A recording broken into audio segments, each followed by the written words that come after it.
ఒకరోజు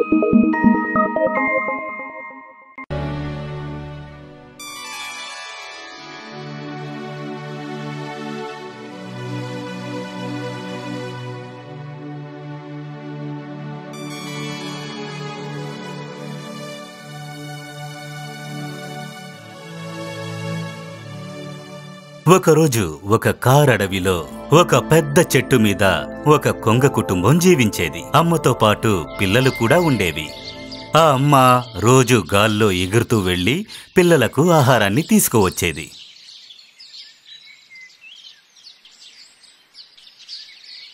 ఆ చెట్టులో ఒక పెద్ద నాగుపాము కూడా ఉండేది. అది ఎప్పుడూ ఆహారాన్ని వెతుకుతూ ఉంటుంది. కొంగ పిల్లలు మాత్రం ఒంటరిగా ఉండడం చూసి అవి పారిపోలేవని తెలుసుకుని వాటిని తినేసింది. అమ్మ కొంగ తిరిగొచ్చాక తన పిల్లలు కనిపించలేదని బాధతో కన్నీళ్లు పెట్టుకుంది. కొన్ని నెలల తర్వాత అది ఇంకా చాలా పిల్లల్ని పొదిగింది. మళ్ళీ ఆ చెడు సర్పం అన్నిటినీ తినేసింది.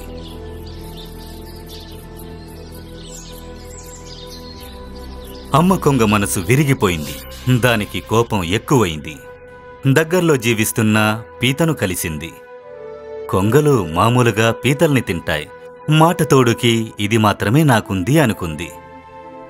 ఇలా చూడు మిత్రమా, నేనెంతో కష్టంతో నీ దగ్గరకొచ్చాను. ఒక పెద్ద నాగుపాముంది. గూట్లో నా పిల్లలు ఒంటరిగా ఉన్నప్పుడు అదొచ్చి తినేస్తోంది. నా పిల్లల్ని నేను పోగొట్టుకుంటున్నాను. మిగిలిన నా పిల్లల్ని పోగొట్టుకోవడం నాకు ఇష్టం లేదు. పాముకి ఆహారం కావాలి కదా, అందుకని మనం ఏమీ చేయలేము.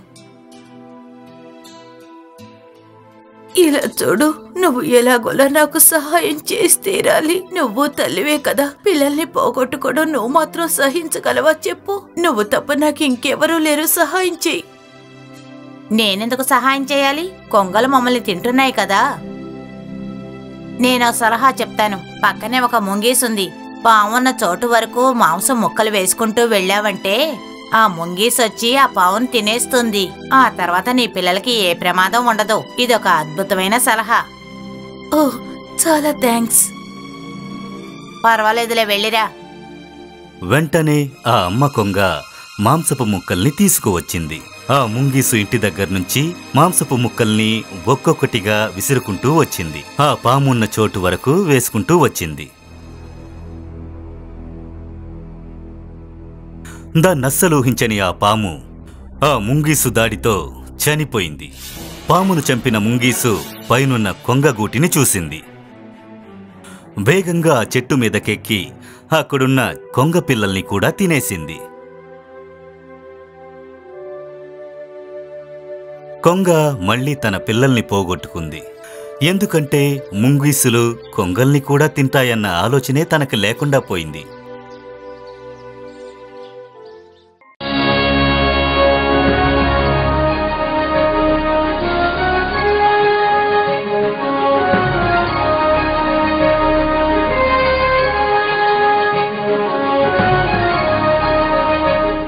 ఒకానొకప్పుడు సితారా రాజ్యంలో ఒక చిన్న గ్రామం ఉండేది. కాశీ అనబడే ఒక వడ్రంగి తన భార్యతో ఆ గ్రామంలో జీవించేవాడు. ఆయన ఎంతో ప్రేమగా ఉంటాడు. కట్టెలను సేకరించడానికి ప్రతిరోజు అడవికి వెళ్లేవారు.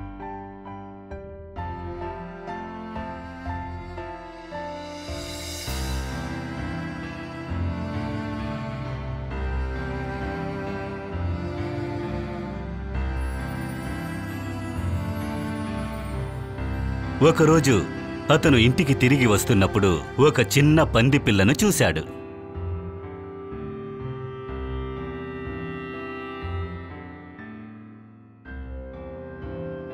అయ్యయ్యో, పాపం ఆ పంది పిల్ల. దానికి ఎవరూ లేరనుకుంటాను. దాని ఇంటికి తీసుకుపోదాం. కాశీ ఆ పంది పిల్లను ఇంటికి తీసుకువెళ్ళాడు.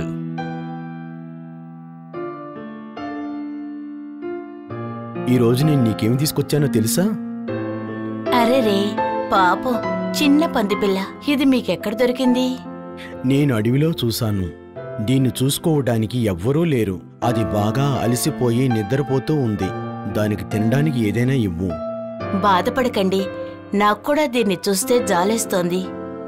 అతని భార్య ఆ పందిపిల్లకు తాగడానికి పాలిచ్చింది. ఆ పందిపిల్ల కూడా ఎంతో సంతోషంగా వాటిని తాగింది. ఆ దంపతులిద్దరూ ఆ పందిపిల్లను ఎంతో జాగ్రత్తగా చూసుకున్నారు.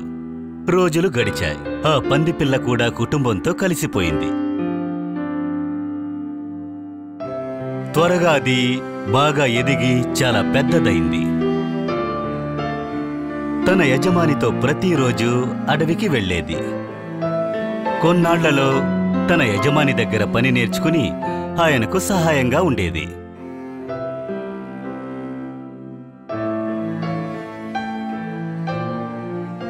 కట్టెల్ని తీసుకురావడానికి, చెట్టుల్ని నరకడానికి, కొమ్మల్ని విరగ్గొట్టడానికి సహాయం చేసేది. ఆ పంది తన యజమానికి సహాయం చేయడం చూసి గ్రామంలో నివసించే ప్రజలు ఆశ్చర్యపోయారు.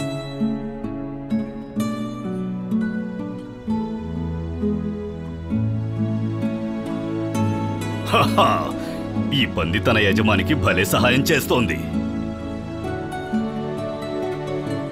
ఇది పని బాగా నేర్చుకుంది. ఇది మామూలు పందిపిల్ల కాదు, ఇదొక వడ్రంగి పందనే చెప్పాలి. కాశీ అదృష్టవంతుడే. చిట్టి బంగారం, ఆ రంపాన్ని తీసుకురా. పంది రంపాన్ని తీసుకొచ్చి కాశీ ఆ చెట్టును కోయడానికి సహాయంగా ఇంకోవైపు పట్టుకుంది. కాశీ అదృష్టవంతుడే. ఆ పంది తన కొడుకులా ఉంది. ఆయన పక్కన కూర్చుని ఉన్న తన భార్య వాళ్ళు మాట్లాడుకున్నవన్నీ విన్నారు. ప్రియతమా, మన బంగారం చాలా పెద్దవాడయ్యాడు. నాకు పనిలో చాలా సహాయం చేశాడు. మన ఇంటికి వచ్చినప్పుడు చాలా చిన్నవాడిగా ఉన్నాడు. మీరు దానికి బాగా ట్రైనింగ్ ఇచ్చారు, కానీ ఏం లాభం? ఎందుకు? గ్రామస్తులు ఏమన్నారో విన్నారు కదా? విన్నాను. వాళ్ళు చెప్పింది వింటే గర్వంగా ఉంది. నాకు కూడా గర్వంగానే ఉంది. కానీ ఎవరైనా మాంసానికి ఆశపడి దాన్ని చంపేస్తేనో? దాన్ని విన్న వెంటనే కాశీ బాధపడ్డాడు. మీకంటే నాకే బాధ ఎక్కువగా ఉంది. ఎందుకంటే నేను దాన్ని నా బిడ్డలా పెంచుకున్నాను. ఇప్పుడు మనం ఏం చేద్దాం? ఆ వడ్రంగికి పందితో మంచి అనుబంధం ఏర్పడింది. అందువల్ల ఆ ఆలోచన అతనికి రాలేదు. మాంసం కోసం ఎవరైనా దాన్ని చంపేస్తే నేను తట్టుకోలేను. అవునండి, మనమిద్దరం దాన్ని మన బిడ్డలా చూసుకున్నాం. కానీ మిగతా వాళ్ళకి అది పందిలా కనిపిస్తోంది. ఇక దానికిక్కడా రక్షణ లేదు. సరిగ్గా చెప్పావు. ఎవరైనా దాన్ని తీసుకెళ్లి చంపొచ్చు. దీన్ని అడవిలో వదిలేసిరండి. అదక్కడ సంతోషంగా జీవిస్తుంది. ఆ పందిని తిరిగి అడవికి పంపించడమే మంచిదని వాళ్ళు ఆలోచించారు. కాశీ ఎంతో బాధతో దాన్ని తీసుకెళ్లి అడవిలో వదిలారు. పంది కూడా ఎంతో బాధపడింది. నా ప్రియమైన బంగారమా, నిన్ను వదిలిపెట్టి వెళ్ళడం నాకు చాలా కష్టంగా ఉంది. నువ్వు మాతో ఉండడం వల్ల నీకు సరైన భద్రత లేదు. నీ స్నేహితులతో నువ్వు సంతోషంగా ఉండు. పందిని గట్టిగా కౌగలించుకుని ముద్దు పెట్టి వెనక్కి తిరిగి వెళ్ళిపోయారు. పంది మనసు ముక్కలైంది. ఇన్నేళ్లుగా వాళ్లతో కలిసి జీవించిన తన మంచి కోరే తన యజమాని ఈ పని చేశారని అది అర్థం చేసుకుంది. అక్కడ్నుంచి బయలుదేరి అడవి మొత్తం తిరగడం మొదలుపెట్టింది. అది ఉండడానికి చోటును వెతుకుతోంది. చివరికి ఒక చిన్న కొండలో ఉండే గుహకు వచ్చింది. ఇదో మంచి చోటు. దగ్గరలో నది ఉంది, తినడానికి పళ్ళు కాయలు ఉన్నాయి. అతి త్వరలోనే అది ఎంచుకున్న చోటులో అది మాత్రమే జీవించగలదని అర్థం చేసుకుంది. కొన్ని వందల పందులు అక్కడికొచ్చి చేరుకున్నాయి. రండి మిత్రులారా, వచ్చేసారా? అడవి మొత్తం నేను మిమ్మల్నే వెతుకుతూ ఉన్నాను. నువ్వు ఈ అడవికి కొత్త? నిన్ను ఇంతకు ముందు మేమెక్కడా చూడలేదే. నువ్వు చాలా ఆరోగ్యంగా తెలివిగలవాడిగా కనిపిస్తున్నావు. నేను